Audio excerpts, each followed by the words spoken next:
Hey there!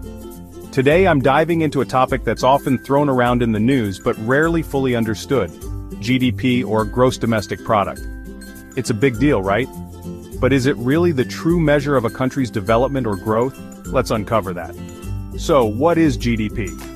In simple terms, it's the total value of all goods and services produced within a country's borders in a specific time period, usually a year.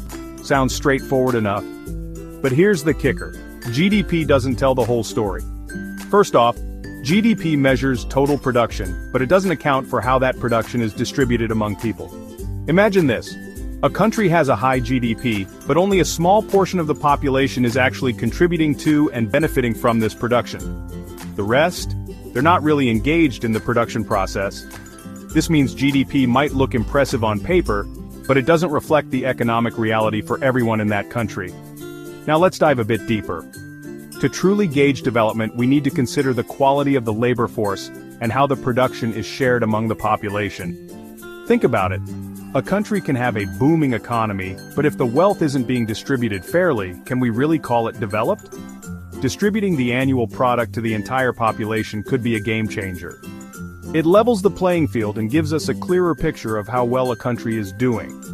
Unfortunately, this idea seems to have been willingly set aside by the economic schools of thought, perhaps to suit the current global rules of the game.